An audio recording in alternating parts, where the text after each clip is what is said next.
We love where we live. Aroha kauana mātou ki te kāinga. Lots of clean, fresh water, a healthy moana, unique plants and animals, some of which aren't found anywhere else. A region that's adaptable and resilient to challenges like climate change, well-connected communities, and is developing with nature in mind. That's why we care for our place, the mighty Waikato. And we know you care about your place too. Make your Waikato even better with us. Tō Waikato, kia wana. We love where we live. Aroha kauana mātou ki te kāinga. Lots of clean, fresh water, a healthy moana, unique plants and animals, some of which aren't found anywhere else. A region that's adaptable and resilient to challenges like climate change, well-connected communities, and is developing with nature in mind. That's why we care for our place, the mighty Waikato. And we know you care about your place too. Make your Waikato even better with us. Tō Waikato, kia wana. We love where we live. Aroha kauana mātou ki te kāinga. Lots of clean, fresh water, a healthy moana, unique plants and animals, some of which aren't found anywhere else. A region that's adaptable and resilient to challenges like climate change, well-connected communities, and is developing with nature in mind. That's why we care for our place, the mighty Waikato. And we know you care about your place too. Make your Waikato even better with us. Tō Waikato, kia wana. We love where we live. Aroha kauana mātou ki te kāinga. Lots of clean, fresh water, a healthy moana, unique plants and animals, some of which aren't found anywhere else. A region that's adaptable and resilient to challenges like climate change, well-connected communities, and is developing with nature in mind. That's why we care for our place, the mighty Waikato. And we know you care about your place too. Make your Waikato even better with us. Tō Waikato, kia wana. We love where we live. Aroha kauana mātou ki te kāinga. Lots of clean, fresh water, a healthy moana, unique plants and animals, some of which aren't found anywhere else. A region that's adaptable and resilient to challenges like climate change, well-connected communities, and is developing with nature in mind. That's why we care for our place, the mighty Waikato. And we know you care about your place too. Make your Waikato even better with us. Tō Waikato, kia wana. We love where we live. Aroha kauana mātou ki te kāinga. Lots of clean, fresh water, a healthy moana, unique plants and animals, some of which aren't found anywhere else. A region that's adaptable and resilient to challenges like climate change, well-connected communities, and is developing with nature in mind. That's why we care for our place, the mighty Waikato. And we know you care about your place too. Make your Waikato even better with us. Tō Waikato, kia wana. We love where we live. Aroha kauana mātou ki te kāinga. Lots of clean, fresh water, a healthy moana, unique plants and animals, some of which aren't found anywhere else. A region that's adaptable and resilient to challenges like climate change, well-connected communities, and is developing with nature in mind. That's why we care for our place, the mighty Waikato. And we know you care about your place too. Make your Waikato even better with us. Tō Waikato, kia wana. We love where we live. Aroha kauana mātou ki te kāinga. Lots of clean, fresh water, a healthy moana, unique plants and animals, some of which aren't found anywhere else. A region that's adaptable and resilient to challenges like climate change, well-connected communities, and is developing with nature in mind. That's why we care for our place, the mighty Waikato. And we know you care about your place too. Make your Waikato even better with us. Tō Waikato, kia wana. We love where we live. Aroha kauana mātou ki te kāinga. Lots of clean, fresh water, a healthy moana, unique plants and animals, some of which aren't found anywhere else. A region that's adaptable and resilient to challenges like climate change, well-connected communities, and is developing with nature in mind. That's why we care for our place, the mighty Waikato. And we know you care about your place too. Make your Waikato even better with us. Tō Waikato, kia wana. We love where we live. Aroha kauana mātou ki te kāinga. Lots of clean, fresh water, a healthy moana, unique plants and animals, some of which aren't found anywhere else. A region that's adaptable and resilient to challenges like climate change, well-connected communities, and is developing with nature in mind. That's why we care for our place, the mighty Waikato. And we know you care about your place too. Make your Waikato even better with us. Tō Waikato, kia wana. We love where we live. Aroha kauana mātou ki te kāinga. Lots of clean, fresh water, a healthy moana, unique plants and animals, some of which aren't found anywhere else. A region that's adaptable and resilient to challenges like climate change, well-connected communities, and is developing with nature in mind. That's why we care for our place, the mighty Waikato. And we know you care about your place too. Make your Waikato even better with us. Tō Waikato, kia wana. We love where we live. Aroha kauana mātou ki te kāinga. Lots of clean, fresh water, a healthy moana, unique plants and animals, some of which aren't found anywhere else. A region that's adaptable and resilient to challenges like climate change, well-connected communities, and is developing with nature in mind. That's why we care for our place, the mighty Waikato. And we know you care about your place too. Make your Waikato even better with us. Tō Waikato, kia wana. We love where we live.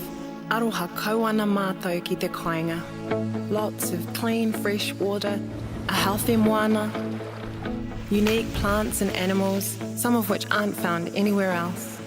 A region that's adaptable and resilient to challenges like climate change, well-connected communities, and is developing with nature in mind. That's why we care for our place, the mighty Waikato. And we know you care about your place too. Make your Waikato even better with us. Tō Waikato, kia wana. We love where we live. Aroha kauana mātou ki te kāinga. Lots of clean, fresh water, a healthy moana, unique plants and animals, some of which aren't found anywhere else. A region that's adaptable and resilient to challenges like climate change, well-connected communities, and is developing with nature in mind. That's why we care for our place, the mighty Waikato. And we know you care about your place too. Make your Waikato even better with us. Tō Waikato, kia wana. We love where we live. Aroha kauana mātou ki te kāinga. Lots of clean, fresh water, a healthy moana, unique plants and animals, some of which aren't found anywhere else. A region that's adaptable and resilient to challenges like climate change, well-connected communities, and is developing with nature in mind. That's why we care for our place, the mighty Waikato. And we know you care about your place too. Make your Waikato even better with us. Tō Waikato, kia wana. We love where we live. Aroha kauana mātou ki te kāinga. Lots of clean, fresh water, a healthy moana, unique plants and animals, some of which aren't found anywhere else. A region that's adaptable and resilient to challenges like climate change, well-connected communities, and is developing with nature in mind. That's why we care for our place, the mighty Waikato. And we know you care about your place too. Make your Waikato even better with us. Tō Waikato, kia wana. We love where we live. Aroha kauana mātou ki te kāinga. Lots of clean, fresh water, a healthy moana, unique plants and animals, some of which aren't found anywhere else. A region that's adaptable and resilient to challenges like climate change, well-connected communities, and is developing with nature in mind.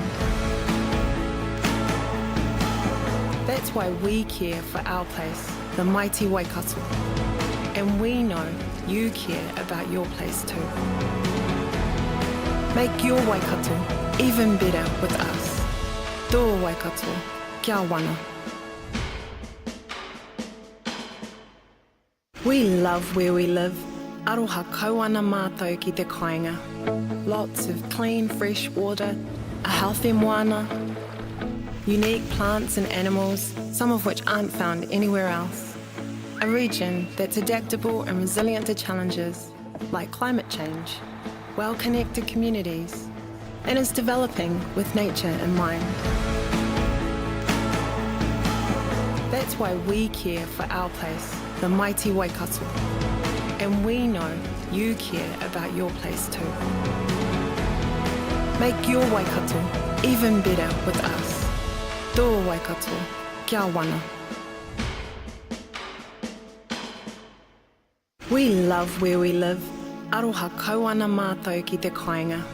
Lots of clean, fresh water, a healthy moana, unique plants and animals, some of which aren't found anywhere else.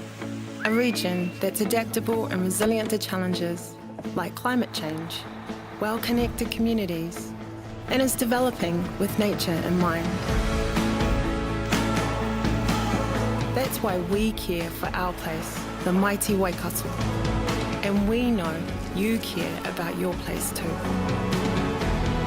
Make your Waikato even better with us. Tō Waikato, kia wana. We love where we live. Aroha kauana mātou ki te kāinga. Lots of clean, fresh water, a healthy moana, unique plants and animals, some of which aren't found anywhere else. A region that's adaptable and resilient to challenges like climate change, well-connected communities, and is developing with nature in mind. That's why we care for our place, the mighty Waikato. And we know you care about your place too. Make your Waikato even better with us. Tō Waikato, kia wana. We love where we live. Aroha kauana mātou ki te kāinga.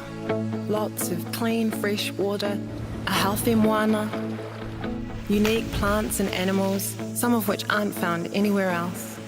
A region that's adaptable and resilient to challenges like climate change, well-connected communities, and is developing with nature in mind.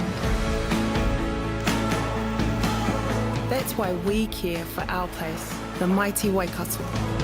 And we know you care about your place too. Make your Waikato even better with us. Tō Waikato, kia wana. We love where we live. Aroha kauana mātou ki te kāinga. Lots of clean, fresh water, a healthy moana, unique plants and animals, some of which aren't found anywhere else. A region that's adaptable and resilient to challenges like climate change, well-connected communities, and is developing with nature in mind. That's why we care for our place, the mighty Waikato. And we know you care about your place too. Make your Waikato even better with us. Tō Waikato, kia wana. We love where we live. Aroha kauana mātou ki te kāinga. Lots of clean, fresh water, a healthy moana, unique plants and animals, some of which aren't found anywhere else. A region that's adaptable and resilient to challenges like climate change, well-connected communities, and is developing with nature in mind. That's why we care for our place, the mighty Waikato. And we know you care about your place too. Make your Waikato even better with us. Tō Waikato, kia wana.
All right, councillors, welcome to the, sorry, we've got a bit of an echo. I think that's, oh, Katarina. There we go. Welcome, councillors and staff, to the council meeting for the 27th of June, 2024. We will start with a karakia. Morena, councillors, whakatakataho ki te uru, whakatakataho ki te tonga, kia makinakina, ki uta, kia mataratara ki tai, ihi aka ana te atakura, he teo, he huka, he ho hu, tihei, mauri ora. Thank you very much. Okay, we'll take the health and safety statement as read. That's on page 6. Nothing has changed on that. In terms of apologies, we have apologies from Councillor Strange for early departure and apologies for late arrival, early departure from Councillor Mahuta. Anything else to note? Nope. Do I have a mover? Councillor Hodge, Councillor Cookson, happy to second. All those in favor? Opposed? Oh, Ben is online. Yeah. All right, so all those in favor, did I do that? All those in favor? I did. Okay, good. Okay, so just so people can note, in the chamber, we have myself, Councillor Hodge, Smith, Nicol, Kneebone, Downard, Cookson, Marr, Graff, and Hughes. Online, we have Councillor Strange, Clarkson, and Dunbar-Smith. Okay, so confirmation of the agenda. This is on page 2 of your agenda. Do I have a confirmation? Councillor Nicol, second. I'll second it. All those in favor? Opposed? Carried. Now, just noting in that motion for councillors that the order of the items will be set out in the minutes. We obviously need to move into public excluded for a couple of items, and we've got various externals that are joining us from time to time, so we may move agenda items around to ensure that everybody can be in attendance for the items they need to be. Okay, disclosures of interest. Any new disclosures or disclosures in relation to items before council today? None to note. Okay, confirmation of the council minutes. So this is on page 7. This is item 6 in the agenda. Do I have a mover? Councillor Nicol. Do I have a second? Councillor Hughes. All those in favor? Opposed? Carried. Okay, we now go to item 7. This is starting on page 31. The minutes of the committees reporting to council for confirmation or receipt. So we've got a mover and Councillor Kneebone, second and Councillor Hughes. So just for clarity, these include Finance and Services on the 22nd of May, the CIRC Committee on the 17th of June, the Tuwharetoa JMA May, the Future Proof Implementation Committee, the 7th of June. Just so everybody's aware. All those in favor? Oh, Councillor Hughes, did you? Just a couple of points I'd like to raise, if I may, on the finance. Sure. Before we put the motion, go ahead. On the minutes, I'd just like to raise them for councillors' information. The first one is point number 9. We had a presentation on the data strategy review, and I'm just flagging that this may involve significant expenditure in the not too distant future, if I'm reading that report correctly. And the other one was a really positive report which we received from Steve Hall. I'm not sure how many of you know Steve, but an excellent initiative on projecting forward maintenance and being proactive in terms of keeping our equipment operating efficiently and effectively in the catchment. And I'd just like to commend the chief executive, and I think Steve should get some sort of recognition for his. I know it's his job, but you know, ratepayers, in particular, the targeted ratepayers in the catchments are getting the benefit of that. So it's a really positive. Noted. initiative and a very good presentation. So thank you, Madam Chair. Yes, thanks for raising that, Councillor Hughes. It was a very interesting presentation, and as I understand it, that's going to be included in the subcommittee's agendas coming up so that some of those landowners can benefit from hearing what our program is around ensuring that our assets remain functional and fit for purpose. So thanks for raising our awareness on that. Okay, so all those in favor? Opposed? Carried. Okay, we now go to the resolution to exclude the public. The reasons are noted on page 66. So that was moved by Councillor Hodge, seconded by Councillor Nicol. All those in favor? Opposed? Carried. Okay.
Where am I at now? 68.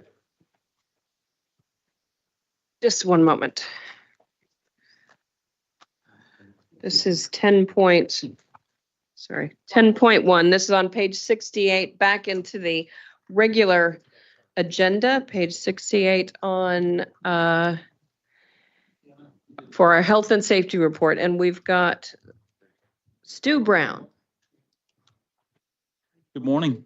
Good morning. I'll take the report as read and take you through a few of the key points that I've picked up in that for you. You'll go through there and you'll see that WorkSafe have announced that they're going to look at their strategy for progress in health and safety, and they've broken that into 3 key areas of engage, enforce and permit. So we're keeping a close eye on that, and we'll bring any changes that are happening in that space back to you. And as we move through, you'll see there's also a reform of the health and safety laws and regulations happening there, and that's really about simplification of it so that it's easier to process for organisations. So that'll be good. We move through into the statistics and the reporting data, and you'll see that we've had 22 incidents reported in April. 10 were events and 6 were injuries and 6 near misses. And as we progress through then into the legislative compliance, we're currently working on 3 of the critical risks. So we've got working groups pulled together that are reviewing the risk statements and the documentation for working around water, threats of aggression and violence, and vehicle crashes. And once that's complete, there'll be another review and a relook at the risk score, and any changes that need to be made will be included in the reports moving forward. And you'll see in the sick leave section in 28 that we've had reasonably sustained higher levels of sick leave across the organisation, and that aligns with the national flu tracker data that we've been getting. So that's something that we're seeing across New Zealand. Chris has put out in his Corrie to all staff, just notifying them that we're aware of this, and he's advised on precautions that staff can take, and also that the rat tests continue to be available for anybody that should want to use them. And we're obviously advising people if they feel unwell to stay home. As we move through, you'll see there's a piece around the director of RTC and the action that's been going on there in relation to transport and work with Kinetic. And there's a lot of actions that have been happening in that space. Obviously, it's something that we've been reviewing for the last year or so, and we're keen to look at working with them to ensure that driver and public safety is of key concern for us. So there's quite a lot of actions there that are happening, and this week I've also connected with them and actually requested their metrics on the assaults, so the numbers of assaults and what the makeup is, what the reasons are behind that. So Phil and I are working closely together on that to see how we can support. And I guess one last thing that's not in the report, but I thought it might be of interest for you. You'll remember back in February that I brought, I think it would have been maybe in the March, April report, we had an incident with a contractor where there was an issue of poles falling over and, potential serious injury that was reported to WorkSafe. And we got a commitment for how we had addressed that and investigated and worked with the contractor to resolve the issues. I just wanted to let you know that we have continued on the journey. ICM have done a fantastic job working with the contractor and the directors of that organisation. Unfortunately, there have been a couple more incidents since then, and we have worked with the team and the contractor, and we actually ended up putting a full-time resource in health and safety onto that site to ensure that we're fully across it and ensuring people's safety. So it was just to let you know that these things come up, and we report on them, but they're not forgotten, and we continue to concentrate and work through on them. Thank you for that. Just to mention, as you brought up our work with Kinetic, it was a real privilege to be able to attend their inaugural bus driver recognition awards last week, and to hear directly from the reports that come through from members of the public in support of the terrific assistance, the aid that drivers extend to our passengers across the Waikato region. It was really lovely to be able to see that and participate in the recognition of the hard work that those people do, sometimes in the face of all sorts of like you say, some various challenges, and so it was nice to be a part of that. All right, I've got Councillor Nicol and then Councillor Downard. Councillor Nicol. Cool, thanks. Oh, I picked up on a funny spelling thing, and that was that in paragraph 38 you had counsellor instead of counsellor, because it talks about believing the person will benefit from longer term support. So I'd pick that up. Thank you. I wouldn't want to advise. The only other ones I saw in your table after paragraph 21, kind of the top 6 injuries by trending category. And I saw concussion mentioned in there, and just thinking about how that's quite serious and the awareness now is much higher on that. You feeling comfortable that the 4 things, root causes that led to that are really well covered? Hate to see more concussion in future, kind of. Yeah. Cuts and stuff is different. That's right. That's right. No, we're across those all and fully investigated, and we're confident with how we're dealing with that. So Awesome. thank you. And then the last one was paragraph 23, mentioned about someone falling on our very large stairs. It just reminded me that when I was in Fonterra's rather intense health and safety culture, there was like in the culture quite some pressure to always, I don't know if this person used the handrail, but to hold on to a handrail whenever you were on stairs anywhere. And so, you know, if there was a leader around site who saw you not using the handrail, it was like something they mentioned. And so it's just stuff like that. I realise is like the high level of culture that you might be working towards. That's right. That's right. And we did go out following that, you know, reminding people of the 3 points of contact as they go up and down the stairs. So yeah, it's a good point. Yeah, thank you. But it's a step from like knowing it and getting trained into like having people like comment on it. That's right. It's a cultural thing. Yeah. Thanks. Councillor Downard. Yeah, thanks, Stu, for your report. Just noticed in your conclusion, paragraph 41, you talked about the health and safety team encouraging staff to report accidents.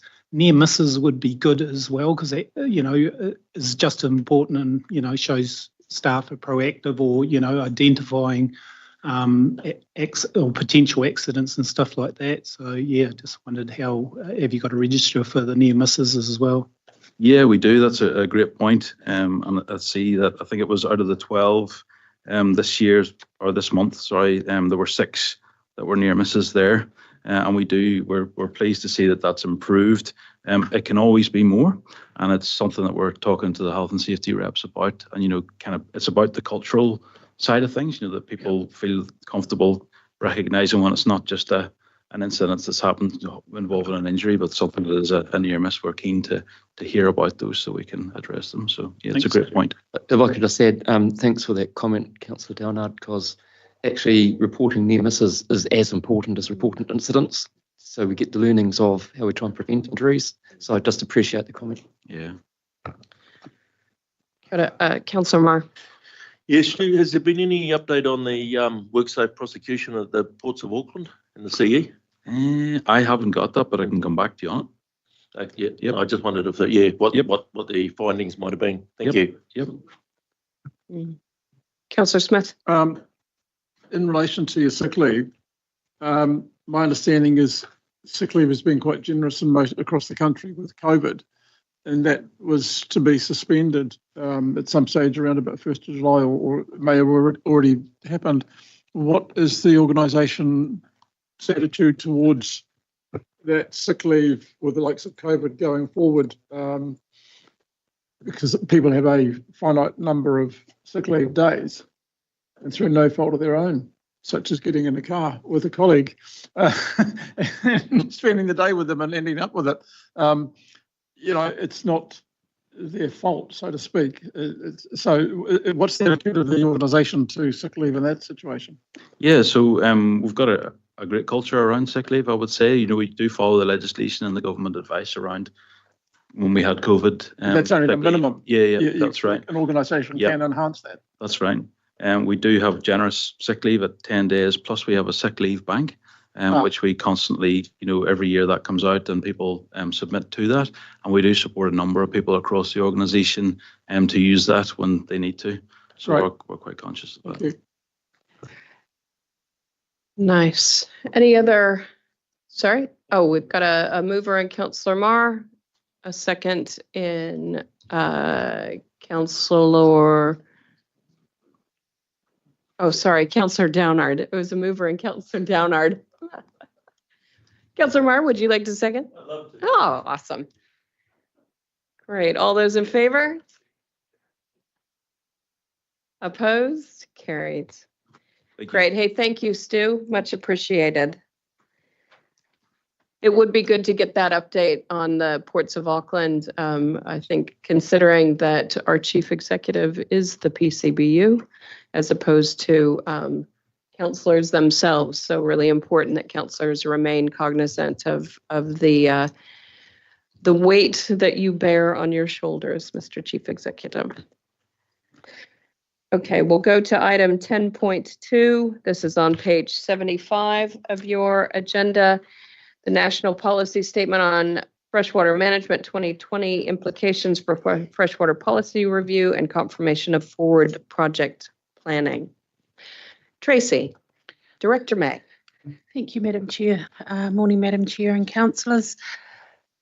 The report is self-explanatory. Councillors have had the benefit of this report for a week and a half now. We also held our workshop last week to discuss matters in more detail. I guess just would like to draw councillors' attention to paragraph 4 of the executive summary and paragraphs 23 and 24, which is really just encapsulating the conundrum of we have work to do, we have an ever-moving legislative landscape within to do that, and we also have some responsibilities for prudent investment of our ratepayer funds.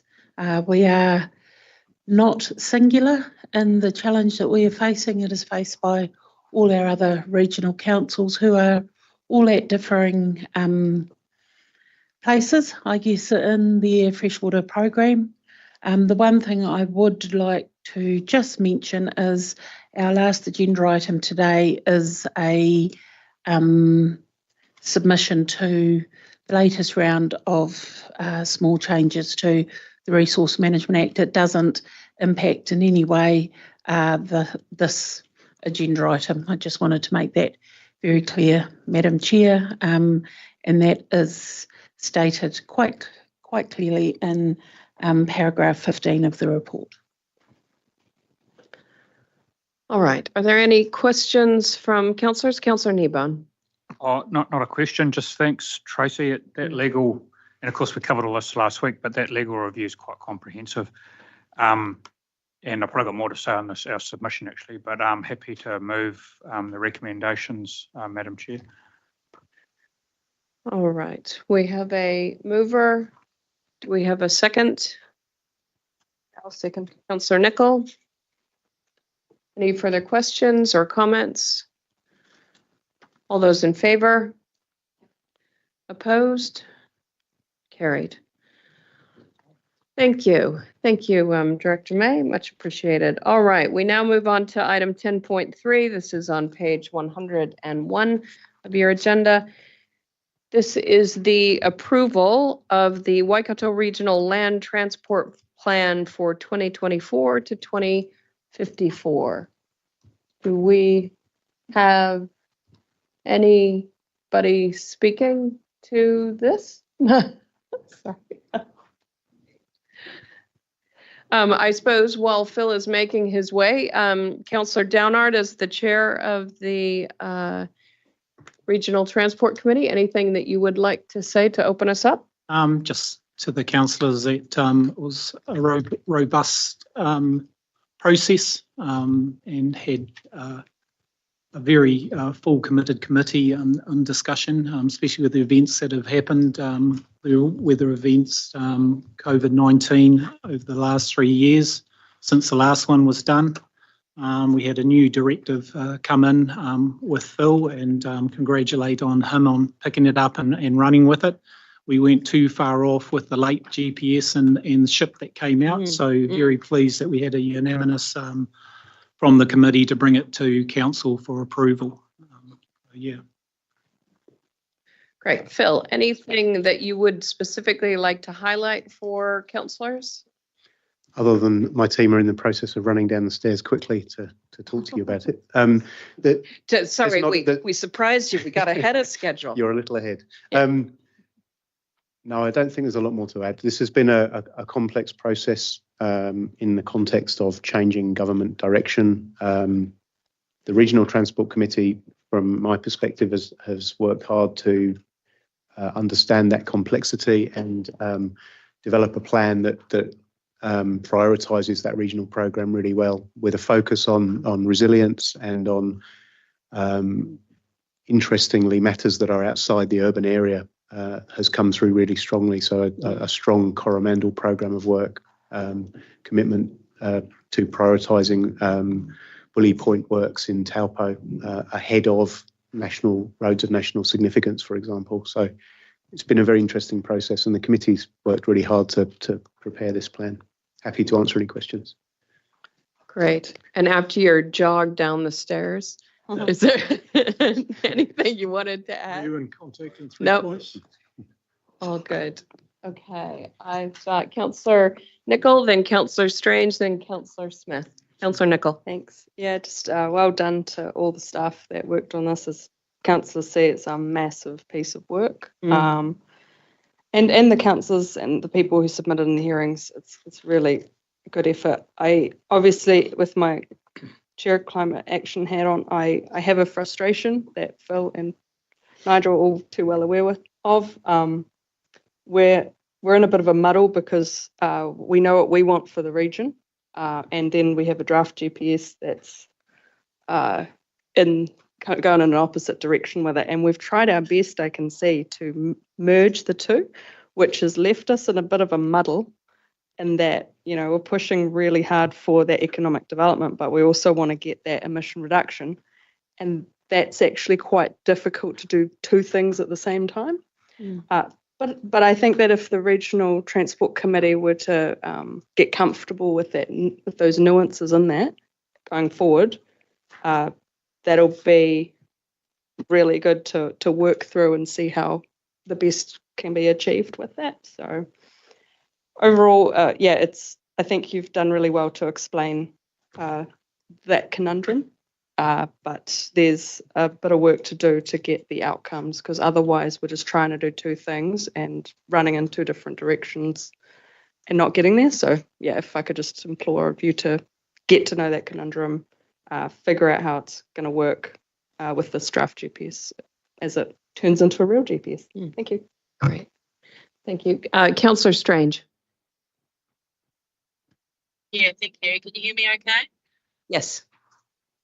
Yes. I'd just like to echo Chair Councillor Downard's comments about the process and the hard work that the committee put in.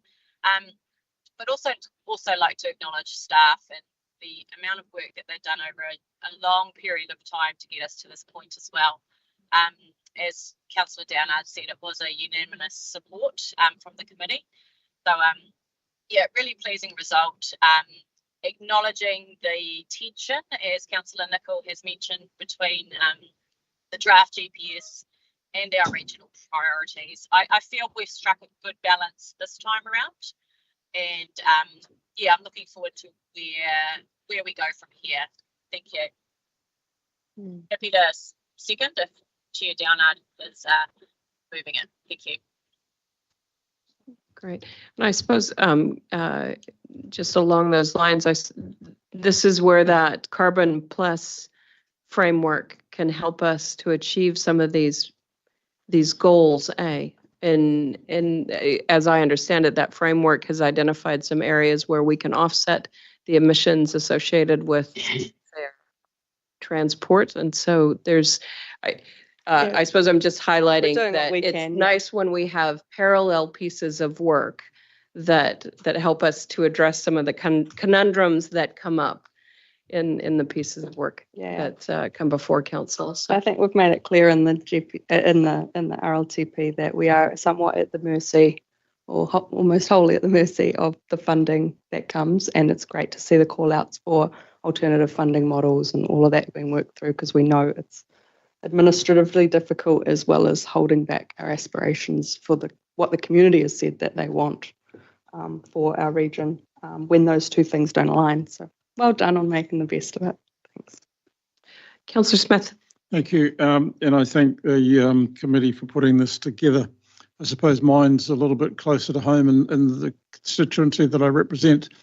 I note from the report, and I read it a little while ago, so I think I remember it's in this report, that State Highway 23, Hamilton to Raglan, its entire length is dangerous and considered high risk.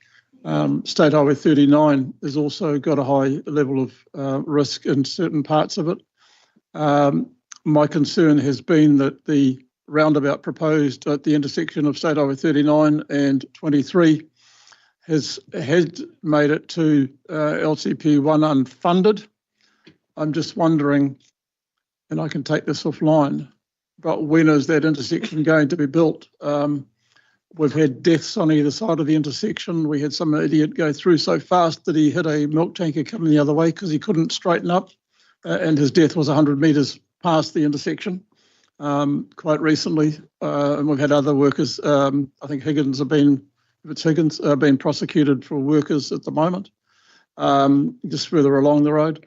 So when is that roundabout going to be built so that it can give that community some reassurance?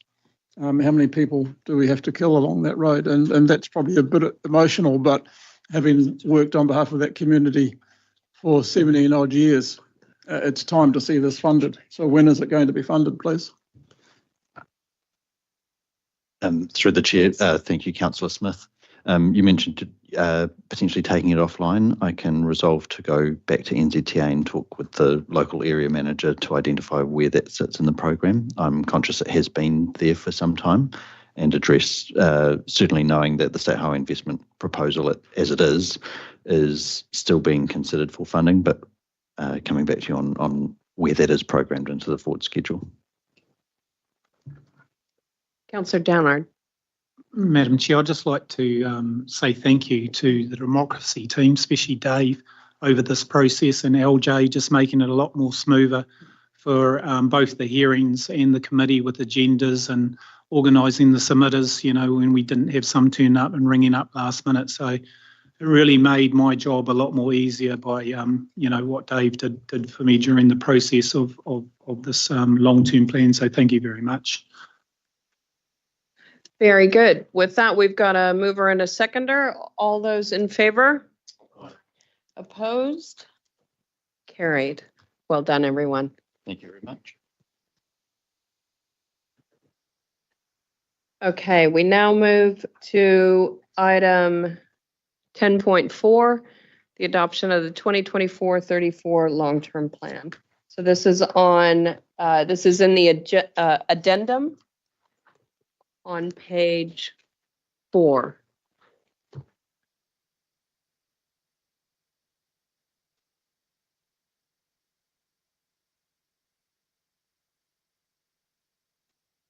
Janine. Thank you, Madam Chair. So yes, decision in front of Council today is in relation to the adoption of the 2024-2034 long-term plan. I just really wanted to reflect that this decision represents a culmination of 18 months of work by both elected members and staff to set the priorities, work programs and associated budget for the organisation for at least the next 3 years. The LTP document that's presented reflects the decisions that Council has previously made following consultation on the plan with your community. As staff, we've been working over the last 3 weeks with our auditors to review the content of the document, with this resulting in an unmodified audit opinion being received with an emphasis of matter in relation to Te Huia funding, which is consistent with what had occurred in relation to the consultation document. And we have Clarence Susan, our Audit Director, online for comments at the appropriate time. You will have noted that on your tables, we've provided a schedule of key changes that have been made to the document that was included in your agenda, just for completeness and transparency. We're continuing to work with audit to close out some remaining queries, so they are likely to result in some further minor text changes before publication. But all of the major matters have been resolved. Probably just the other thing to call out in terms of the report is agreed with Council in May. We've also proposed some wording around an interim remission policy in relation to the primary industry compliance rate. So that would be the basis on which we would administer remissions for the coming 12-month period, with a remission policy proper to be developed for consultation through an amendment to the LTP for 25-26. Thank you. That's all from me. But so we do have Clarence online if Thank you. if the chair wants to take any feedback from audit. Thank you for that, Janine. And I do appreciate the work that staff has put in to development of that criteria for the remissions. I think that was obviously something that was important to council, and I appreciate how that's been responded to. Clarence, did you want to make any comment? Good morning, Chair and Councillors. Yes, I just want to reiterate that what Janine has said, it's an unmodified audit opinion with the emphasis of matter, which is a really good result. And I just wanted to thank Janine and the team with the way that they worked with us to get to this position. Thank you. Thank you for that, Clarence. All right, do I have Councillor Smith? Thank you. On the remissions policy, I'm concerned that whilst it may be consistent with the current policy, the last bullet point, I don't think we discussed at all. It says if the property becomes eligible for any other rates remission from council, for example, remission for biodiversity, the remission of the primary industry compliance rate, which I don't support, however, rate will cease. If it gets to the $376 and the biodiversity remission is only $100, is that fair? And so I would say that it should be no more than or equal to the primary industry rate. So through the chair, if I can clarify that. Thank you. The scope of the biodiversity remission, which includes QE2 covenanting and the like, considers all of the rates charged to the property, whereas this remission is specifically to the primary industry compliance rate only. So the biodiversity remission would take into consideration this rate as part of the total rates that are charged. The intent with that is that we're just not doubling up in terms of the way that we're considering the remissions. Yeah. Yeah. Oh, sorry, you've lost your mic. Yeah, I'm happy with no double dipping, but I don't want it to be penalising because there is a lesser amount from another area. So that's good. All right. So I've got a mover and Councillor Mahuta. I'm happy to second that. Did you have another comment, Councillor Graf? I'll just say with regard to this, we went out at 6%, is that right? And then we're now deciding on 7.4, is that right? Janine, would you like to clarify those figures? 4%. So we had the draft that we went out with at 6. And then in response to the submissions and the deliberations of council, we've landed at. And then we've got an 8.8 to 7.4 in year 1. So through the chair in the report, bullet point 17 and a table that sits underneath that provides the comparison over the first 3 years of the plan between what we went out through consultation with and where the final plan has landed, and was those budgets or that impact approved by council at the end of May. And it's noting key shift there was around the increase in the Natural Heritage Partnerships program funding. And so here today, there's no opportunity for us to consider tweaking anything, getting a reduction on that. All of those motions that were passed in May that made up these figures have all been passed. Passed. Yeah. Thank you, Madam Chair. Councillor Marr. Thank you, Madam Chair. I've got two comments, I guess, and a challenge. First off, I'd just like to thank Councillor Hughes. He challenged the team, ELT, and that to look inwards and actually go back to virtually a zero budget. That meant that you looked along projects, you looked along budget lines and stuff like that, and came up with basically just under a $2 million saving. From my recollection. Now, to me, that's nearly a 2% saving in rate. So, and along with the work being done with our investment account and where we're looking at that and improvements being made along those lines, I think there's a couple of positive things that have come out of this long-term plan. So, as Chair of Finance, Chris, I do thank you. Secondly, I'm happy where the natural heritage rate has landed. I know there's some councillors concerned around this, but for me, it is only an extra $10 on top of the $5 that is already being paid by each ratepayer's property. And this is one rate that really just, the rubber hits the road for me. There's so many good things being done around the place. I know in my area, certainly in my constituency, there's a hell of a lot of good volunteer groups. There's no added labour in that. You know, we have a tiny little administration cost in that fund. And to me, it's really a bang for buck. My challenge is regional transport. So Councillor Downard, Councillor Strange, that regional rate for transport, we've heard from our TAs that there's some real concern on where that sits. So my challenge to you guys is over the next year, we really need to dig into that. I know it doesn't kick in until the year after, but we really want to find out what our TAs require in those spaces and what really works for them in regional transport.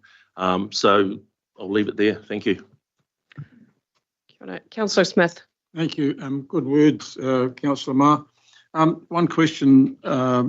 In the graph on page 6, item 17, you've got the permitted activity monitoring 1.574. My understanding was that the current income essentially would be spread across a smaller group, larger landholdings. Yet I see in the draft we ended up with 2.6 million, not quite double, and 2.491 in the final.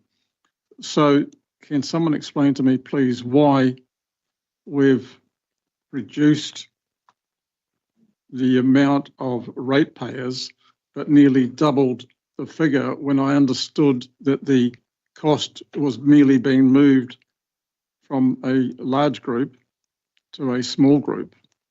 And I'll just make an observation that not too far from me, 2 properties of 2 hectares or more, but less than 5 hectares, one's dumping industrial waste on my boundary.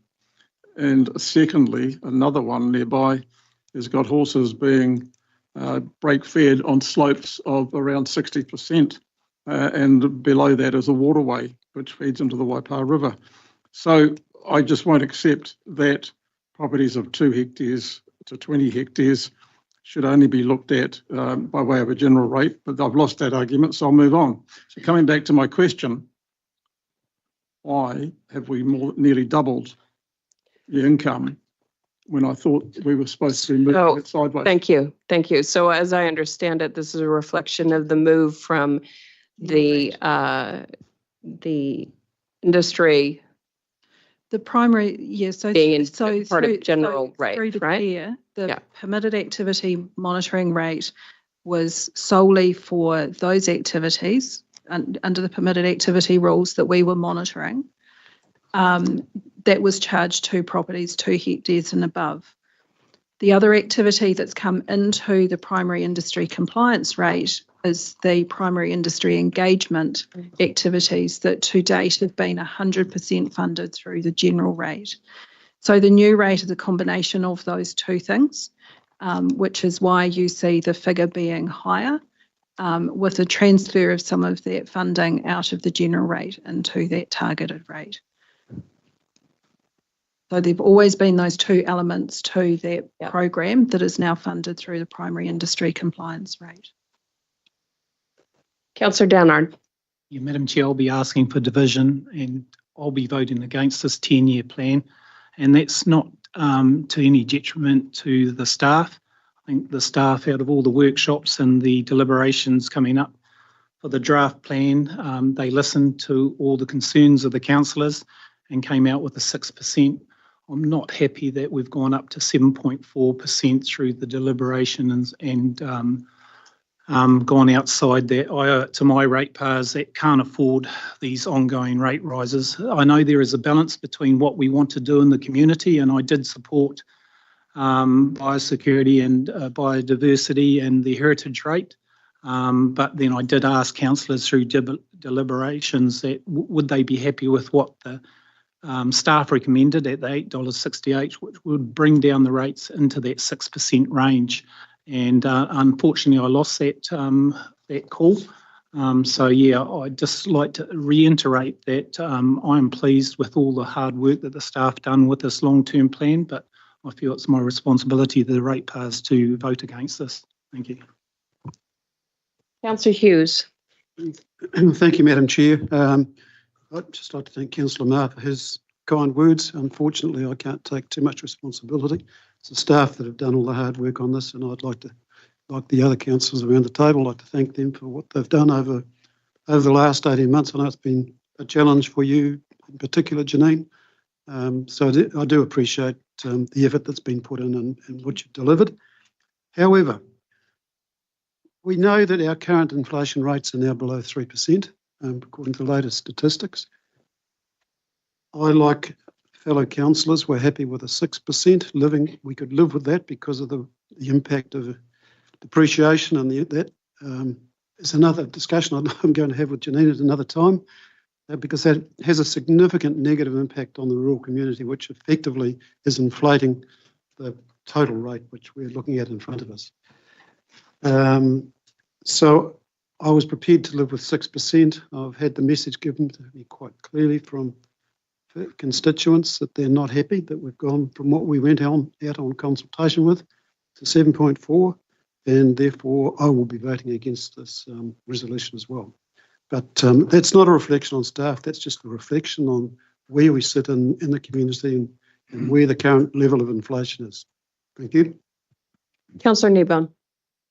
Oh, it's just a comment with regards to Noel's concerns, and it will correct me if I get it wrong, but my understanding is, as Janine's pointed out, that PA rate is for specific permitted activities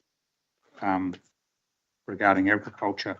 There's still a whole bunch of other regional plan rules Yes. that we have to enforce that are funded through a different mechanism, and Janine or Ed can probably provide more clarity on that. That still have to be monitored, et cetera, and enforcement action taken as necessary. So I don't see this rate as enabling those properties with 2 hectares to get off, if that makes sense. That's how I understand it. Because I recall asking this question very early on. Yeah.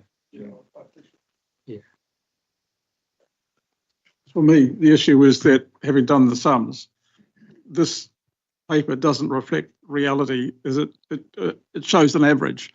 And I know, and I've said this in this room before, the impact on me personally is a 20% rate increase on the bottom line. And a lot of the rural community are facing those same increases and or greater.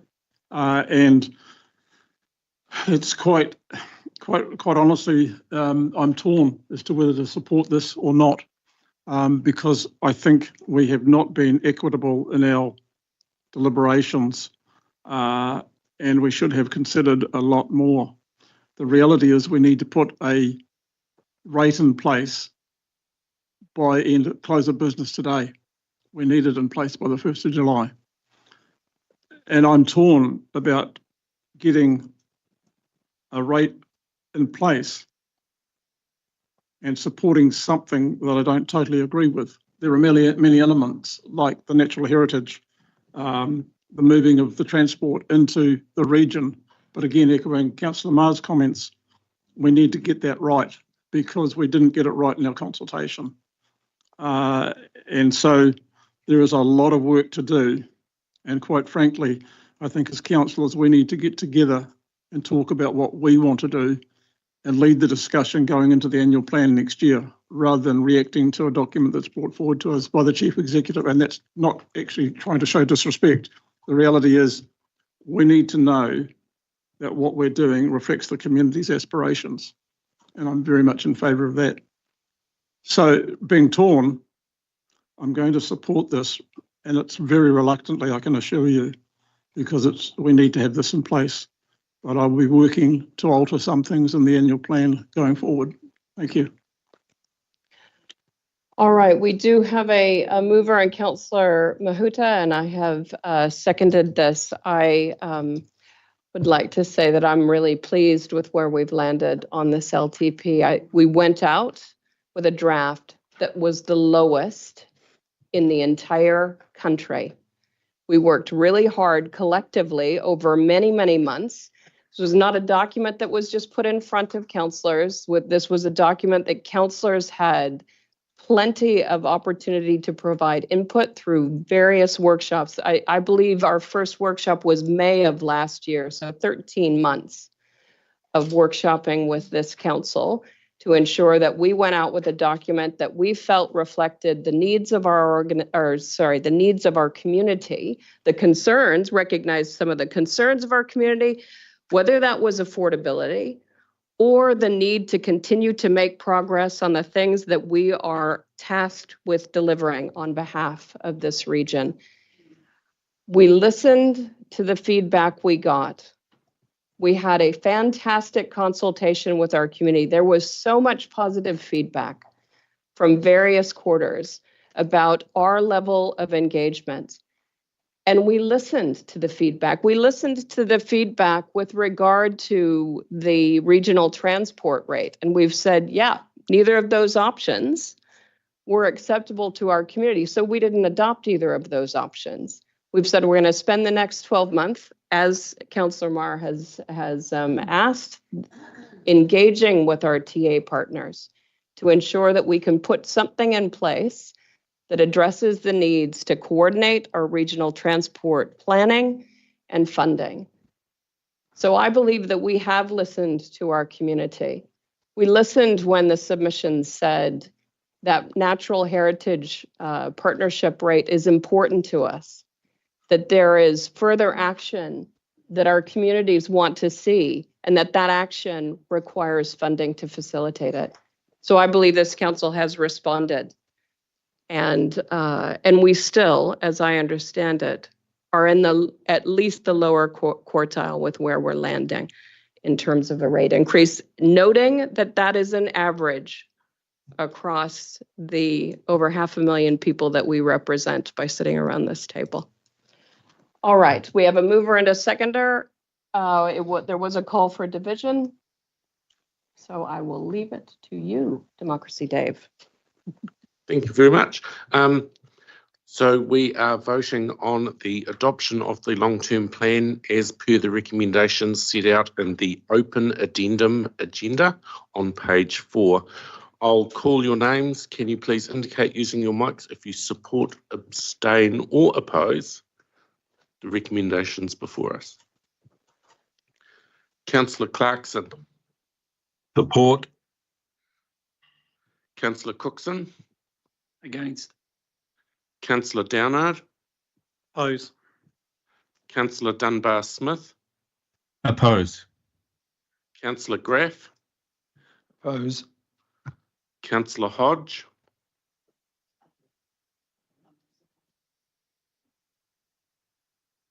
Councillor Hughes. Oppose. Councillor Kneebone. Support. Councillor Marr. Support. Councillor Mahuta. Support. Councillor Nicol. Support. Councillor Smith. Councillor Story. Support. Councillor Strange. Support.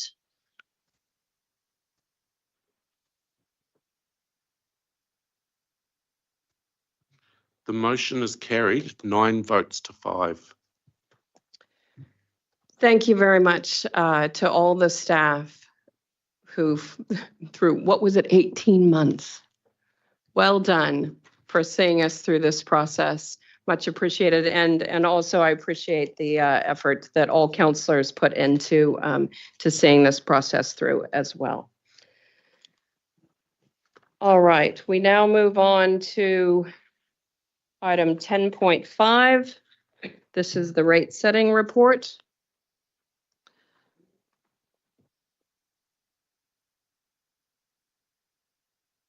So, I'm still in the addendum, 253 right? in the addendum. This is 253 In the addendum. In the in the addendum, page 253. Yeah.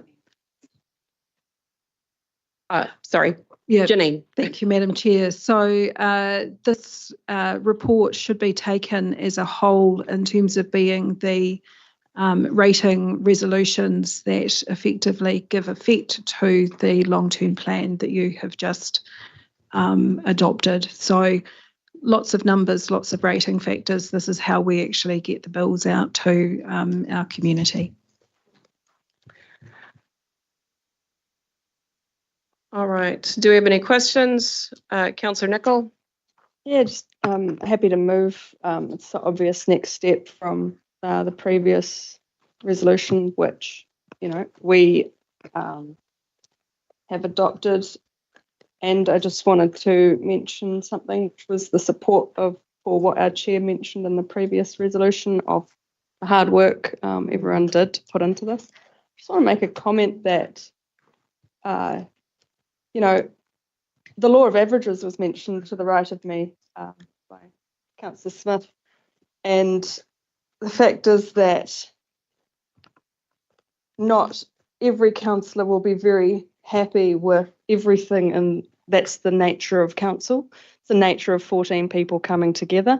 And I think that to vote against the whole, just because you didn't quite get the extreme of what you wanted, is unhelpful when we, as Councillor Smith said, have to strike a rate. So I would recommend that people do follow through with just setting a rate that now is the natural progression of accepting the whole of the decision that was made with the previous resolution and not spending too much time on things like division. Thank you. Councillor Happy to Mahuta? second. Happy to second All right. for the same All reasons. right, thank you. Thank you, Tippa. So we have a mover and a seconder. All those in favor? Opposed? Carried.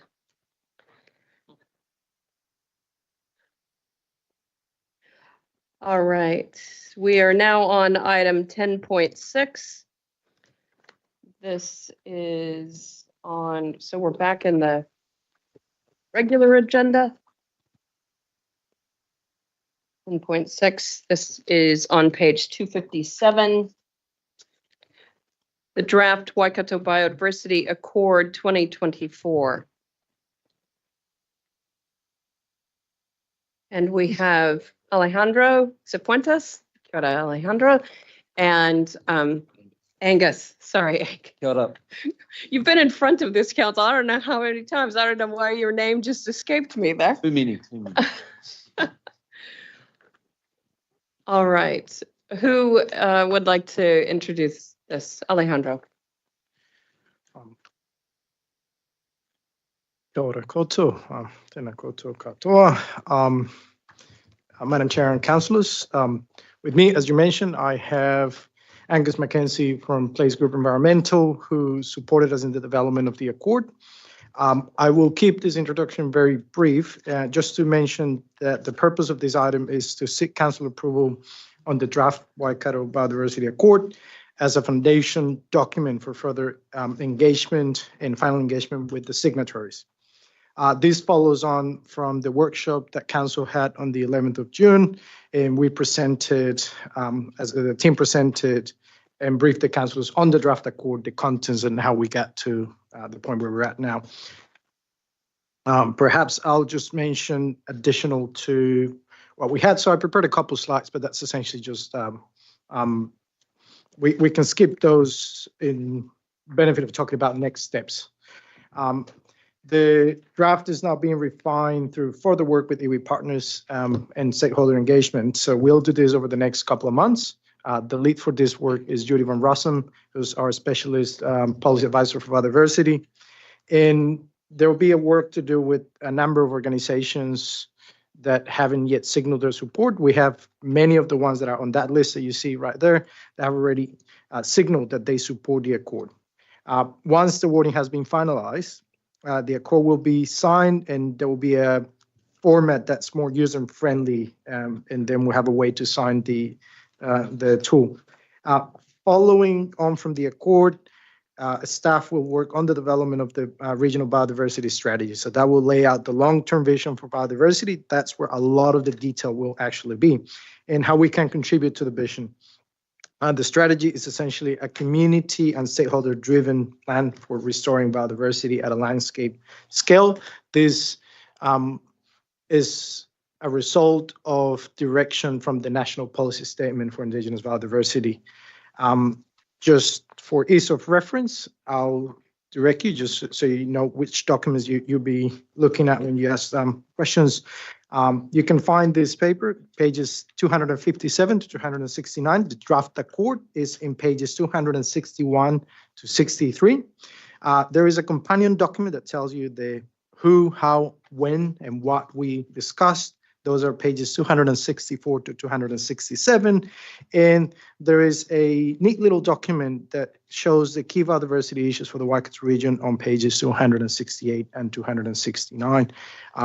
Now, through you, Madam Chair, I'm happy to take any questions. Are there any, Councillor Kneebone. Oh, look, no questions, just particularly noting the stages we're at. Thanks for all your good work. Yeah, happy to move the recommendation, Madam Chair, noting that that's just purely a step in the process to get a lot of other partners on board here. And I guess it'll come back in due course with potentially a few refinements. So, yeah, yes. So, yeah, I don't really want us to get too carried away with some of the detail, given we've got a whole lot of other feedback to receive. All right, Councillor Smith. Thank you. We've discussed this in the workshop, but I'd just like to record my concern that this document was essentially done in the absence of any real input from councillors until right at the last when we asked for a briefing and an update on what was going on. And I note that it is a requirement under the NPS, Indigenous Biodiversity, so it's something that had to happen anyway. But I would like in future, in such situations, that the views of councillors are sought early on as what the expectations are, so that when staff go out, there is an understanding of what those expectations are. And it may be that, you know, down the line, things need to be modified, but to work in the absence of a council that's been asked to adopt it formally to a long way through the process. So it's just a niggle, I suppose, but I just want it recorded or noted, but happy to support now after the discussion and the workshop to support it. So thank you. Are you happy to second that? We've got a mover and Councillor Kneebone. Are you happy to second that? All right. No other questions? All those in favour? Opposed? Sorry. Oh, sorry, Councillor Mahuta. Yes, did you have a comment? Again, yeah, I'm in support of the comments both made by Councillor Smith, but also in support of this because it has been a stop-start process, and in the meantime, SNA has clouded the water. But my question is, how do other willing parties sign on to support the accord, and is there a provision for that should they want to? And I'm thinking of some of our land care groups and other type smaller trusts. Kia ora. I'll answer that. Kia ora tipa. Yes, there is definitely provision for other parties to sign on. We've originally targeted those agencies and organisations that have responsibilities directly for biodiversity in a regional sense. So yes, definitely. We want to take it to a wider stakeholder set following this. Thank you. All right, we've got a mover and a seconder. All those in favour? Opposed? Carried. All right, last item, councillors. This is item 10.7. On page 270 of your agenda pack, the original, the OG agenda. This is the submission on the Resource Management, Freshwater and Other Matters Amendment Bill 2024.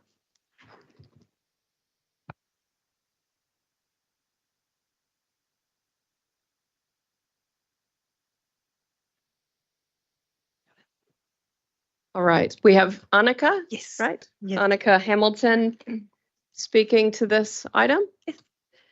Kia ora tātou, ko Annika Hamilton toku ingoa. I'm a policy advisor in the policy implementation team. I also would just like to point out that I've got some other subject matter experts on the line and in the room today. Should you have any specific questions that are on the areas of expertise. So hopefully, online we've got John Palmer, who's a principal technical advisor in the primary industry engagement team. We've got Naomi Crawford, team leader for water policy, and obviously Alejandro Cifuentes has just spoken to you. So the Resource Management, Freshwater and Other Matters Amendment Bill was introduced to Parliament last month, and it includes 6 proposed amendments. If Madam Chair is happy for me to do so, I thought what I would do is do a high-level overview of those 6 proposals very briefly and highlight our key submission points. Great. So the first proposal in the bill is to exclude the hierarchy of obligations within the National Policy Statement for Freshwater Management from resource consent application processes. So consent authorities are required under the RMA to have regard to national policy statements. What this bill does is it amends the requirement and precludes consent authorities from having regard to 2 clauses within the National Policy Statement for Freshwater Management, and those 2 clauses refer to the hierarchy of obligations within Te Mana Otawai. I'd note that this only applies to consent processes, and we're supportive of it hierarchy continuing to apply to policy and plan processes. The key point in our submission is to seek clarity on how consent authorities to have regard to the remaining provisions that relate to Te Mana Otawai. So we're seeking more clarity there. The second one is around aligning the consenting pathways for coal mining with other extractive activities, mineral extractive activities under national direction. So the National Policy Statement for Freshwater Management, the National Environmental Standards for Freshwater, and the National Policy Statement for Indigenous Biodiversity all provide consenting pathways for mineral extraction in and around significant natural areas and wetlands. So what the bill is proposing to do is bring coal mining into line with those consenting pathways.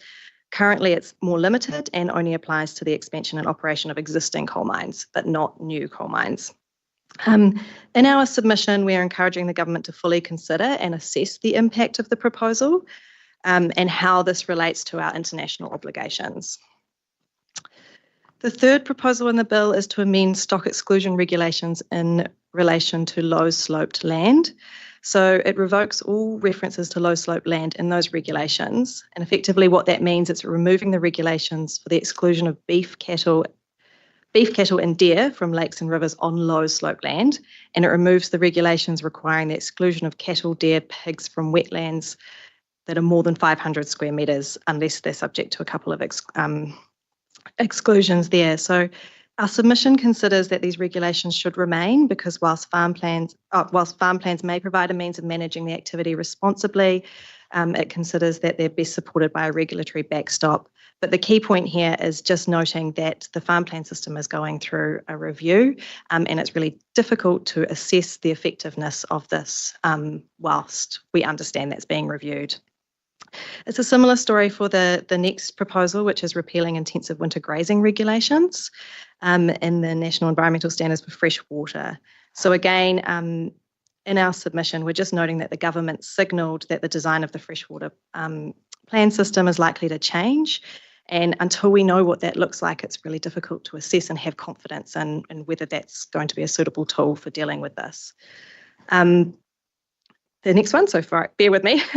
The Fifth Amendment suspends the National Policy Statement for Indigenous Biodiversity requirements for territorial authorities to identify and notify new significant natural areas for 3 years. And again, we're encouraging the government here to undertake a full assessment of this amendment. From what we can see, the assessment's been somewhat limited due to the timeframe. So we are encouraging a fuller assessment of the costs and benefits of this proposal. And then the last one is an amendment to speed up the process to prepare and amend national direction. So national direction being national policy statements and standards. So it proposes to remove what is known as the Board of Inquiry process. So there are currently 2 processes that it can go through. So it's proposing to remove that Board of Inquiry process for a single process, a simpler, streamlined process.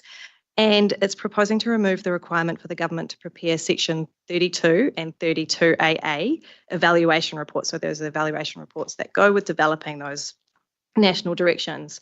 It introduces a new evaluation report that is somewhat simpler and more streamlined. But it has a lesser criteria to cover.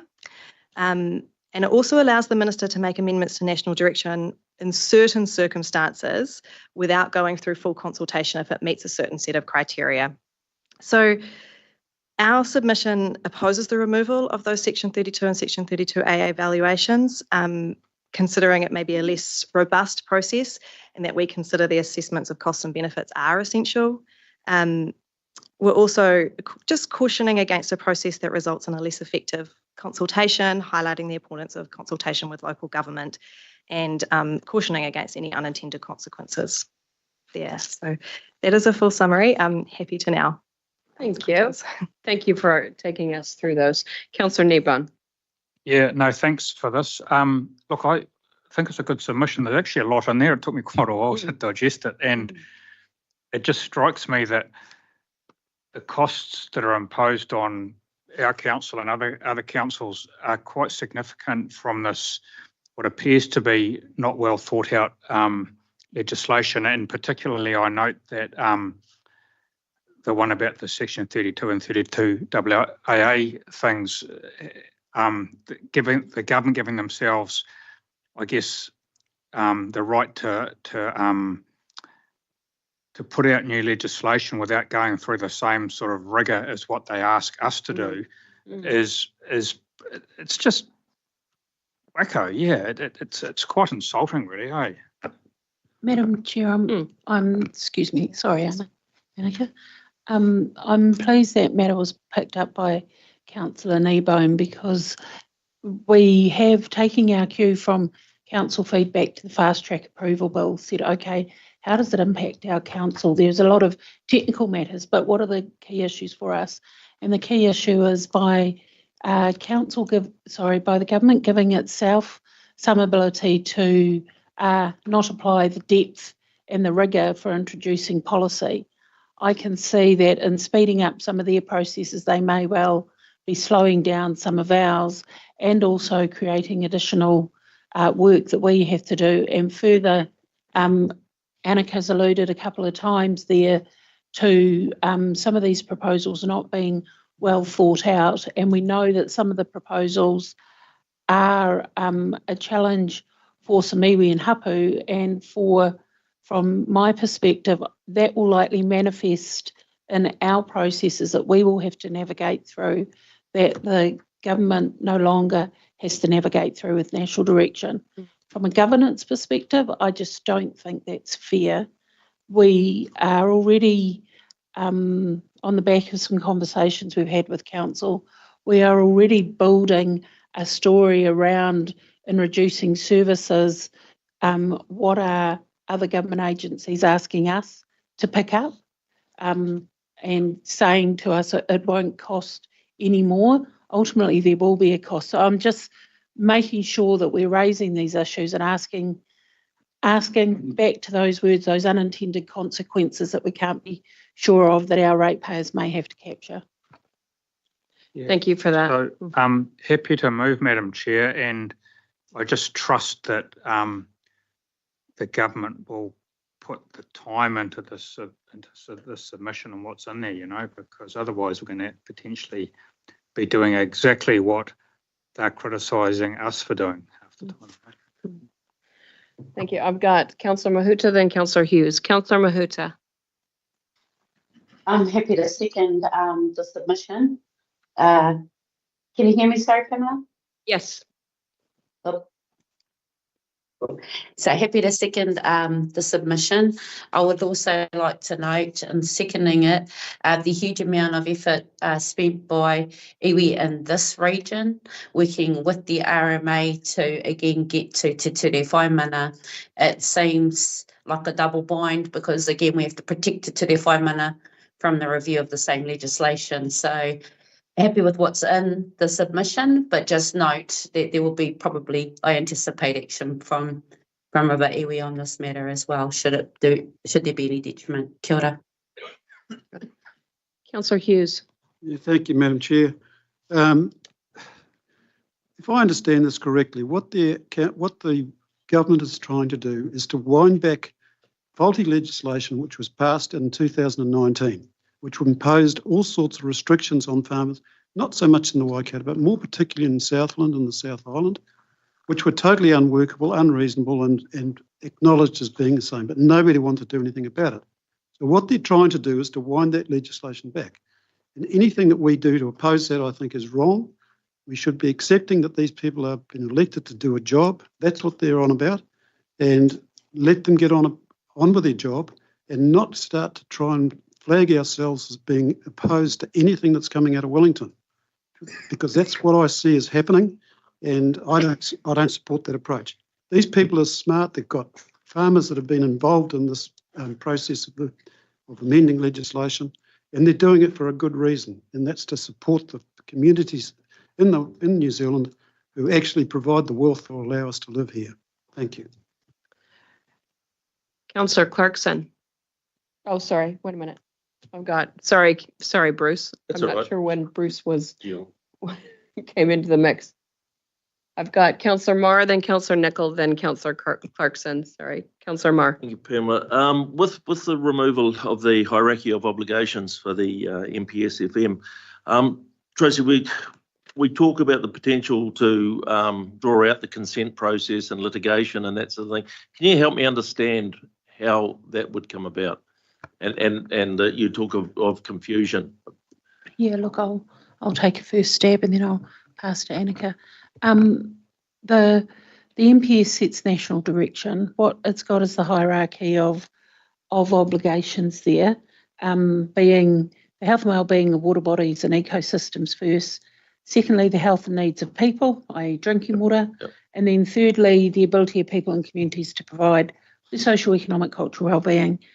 In saying that it still applies to all the policy development and the policy documents, but not when you are either applying for and assessing a resource consent, there is going to be significant confusion around for the poor people who are applying and assessing the consents. So how there are a raft of things you must assess a consent against. One of those being national policy statements. Cool. Okay. Now the hierarchy of obligations doesn't apply. Then you must go to your regional policy statement and your regional plan, which reflect national direction as stated in national policy documents. So you just smiled. So that wasn't a light bulb, by the way. And so it is a dog chasing its tail to a high degree. And I think what it's going to put into the system is an awful lot of litigation that's going to have to go to the Environment Court to determine those things. So which takes primacy, which doesn't take primacy.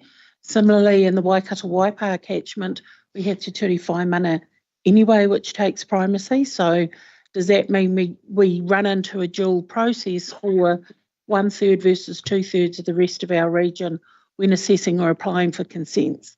So that's the confusion, that in making this change And this is something that the Ministry for the Environment, when they were making changes a few years ago, would make the change and then basically say, implement it without any implementation guidance. And that is something that I think every regional council is going to be looking for fairly swiftly if this change goes through. What is the implementation guidance then for people who are going to be applying for consents or not?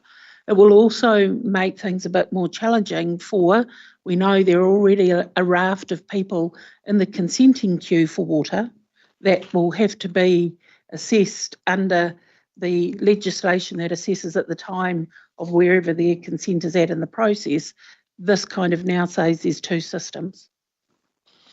There's a lot, I understand the intent, but when you start peeling that onion, there is a lot that needs to be clarified for it to work as efficiently as the government is envisaging.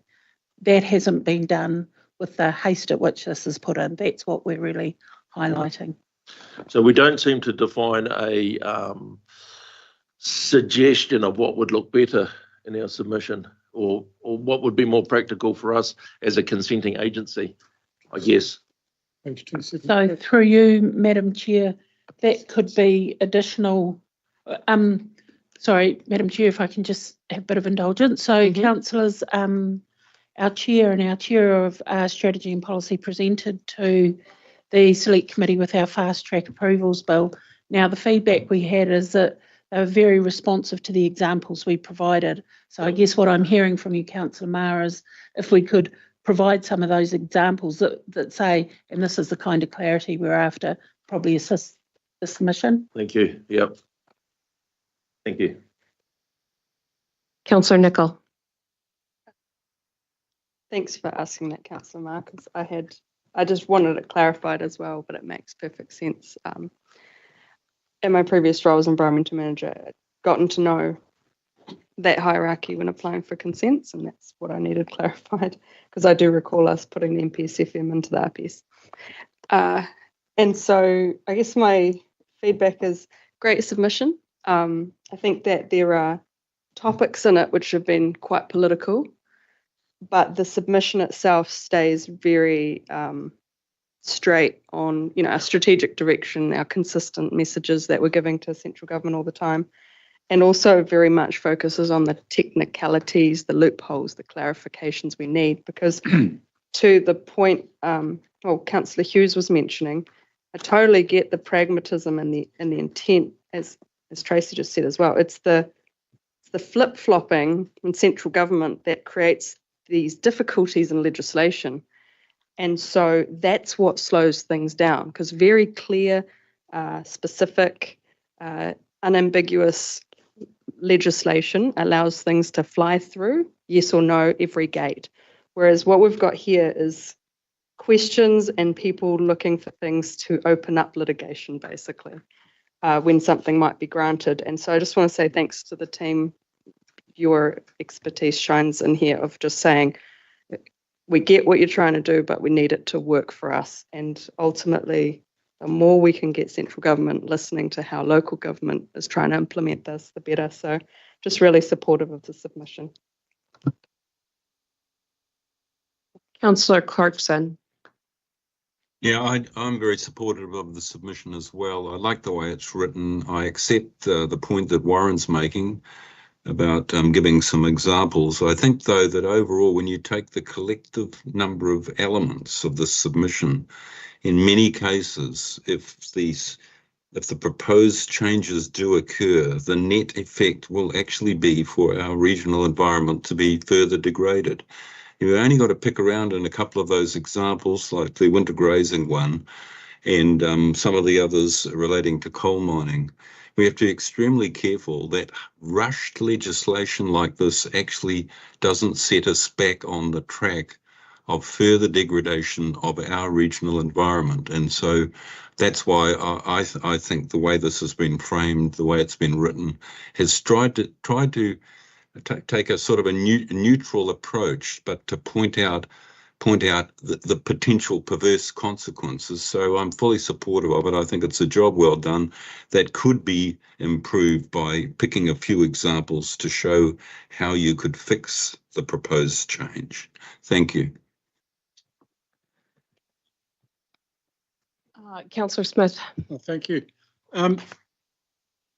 Yeah, the issue I've written down here, submissions don't go far enough with alternatives and for example. So it's basically picking up what Warren has alluded to, what Bruce has alluded to.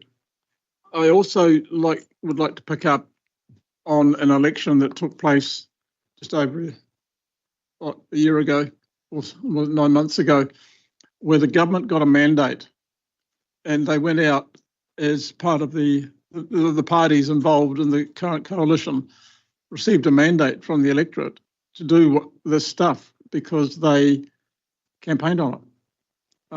And Bruce, you've talked about rush legislation. And while I do not support sticking cows in a paddock and turning it into mud so there's runoff into waterways, that too was hasty legislation that was rushed through to deal with an issue that wasn't being well managed in some areas of the country.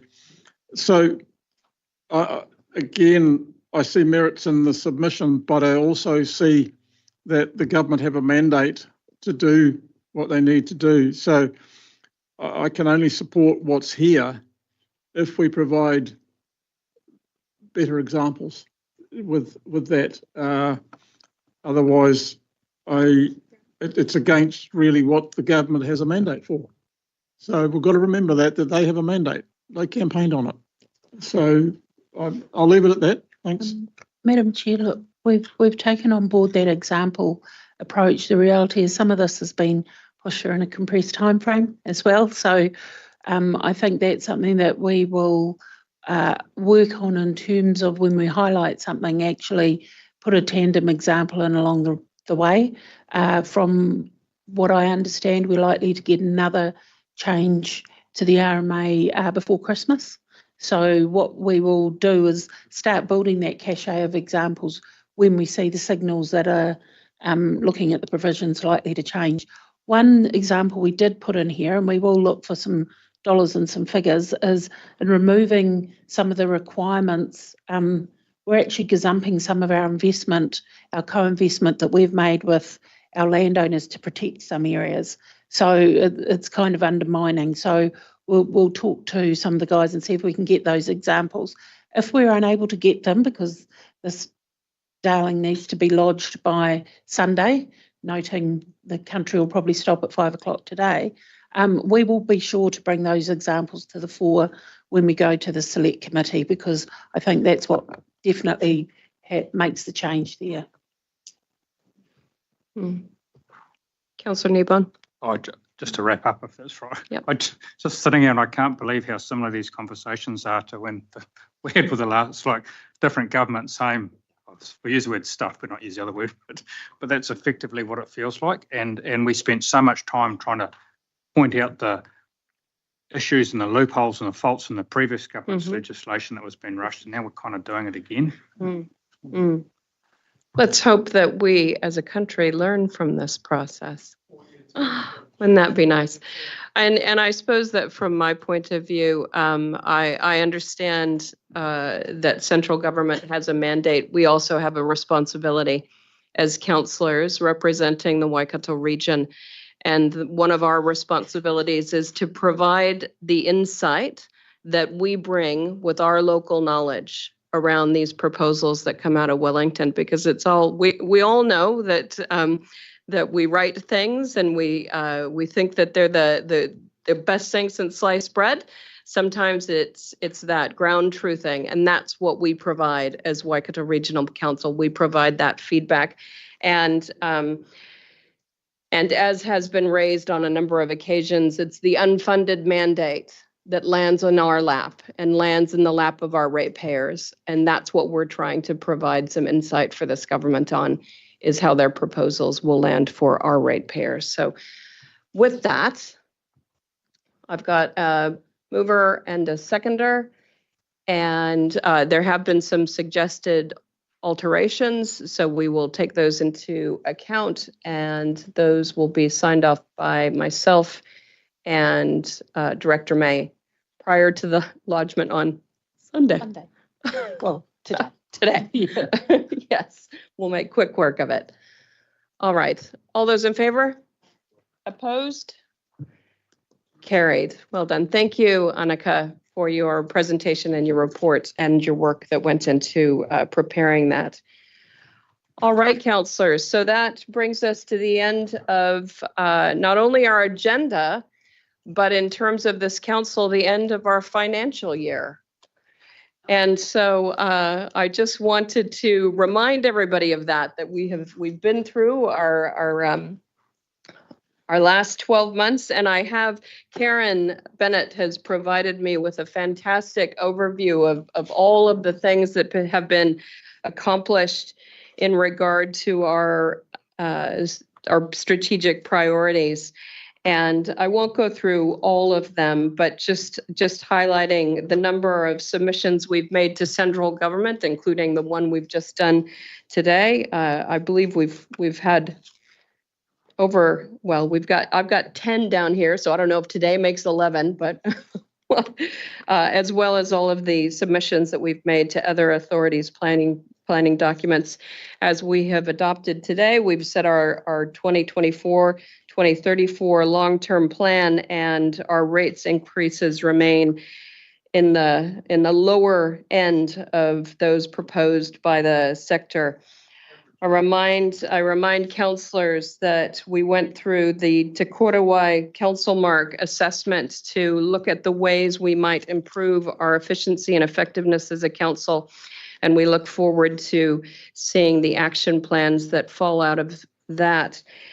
I note for councillors the Kauri Protection VR project. Many of you will be familiar with that and have seen it at field days. That, of course, received the Eagle Technology Local and Central Government Award at the 2024 Biosecurity Awards, and also was a finalist in the Taitura Local Government Excellence Awards. We continue our efforts in terms of the regional response to corbicula and golden clam, or / golden clam, it's just one clam, as well as the Kalurpa response. We have appointed a hearings panel for the proposed regional coastal plan, including Councillor Marr and Councillor Kneebone, so we look forward to that progressing its way through. I note the $6.2 million Churchill East Pump Station commission, the second of council's pump stations to utilize the fish-friendly enclosed Archimedes screw pump. And also note the 99% of tuna that passed safely through the trial of the new modified McEwen's fish-friendly pump design, a great illustration of how we can look at how we make our assets friendly to our native fauna, as well as serving the community's needs. There has been fantastic progress in public transport, and our regional bus service patronage has returned to pre-COVID levels with around 3.5 million trips over this year.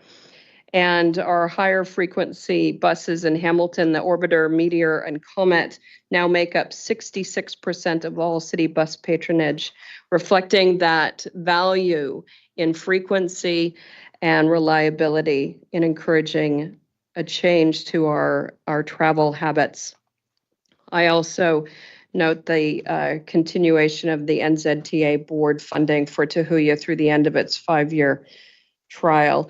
Today, we adopted that RLTP, such a great piece of work that came out of the Regional Transport Committee and required some focus and nimble response, particularly made more complex with the national election results that led to a very late release of the government policy statement on land transport. So congratulations to everybody that was involved in delivering that.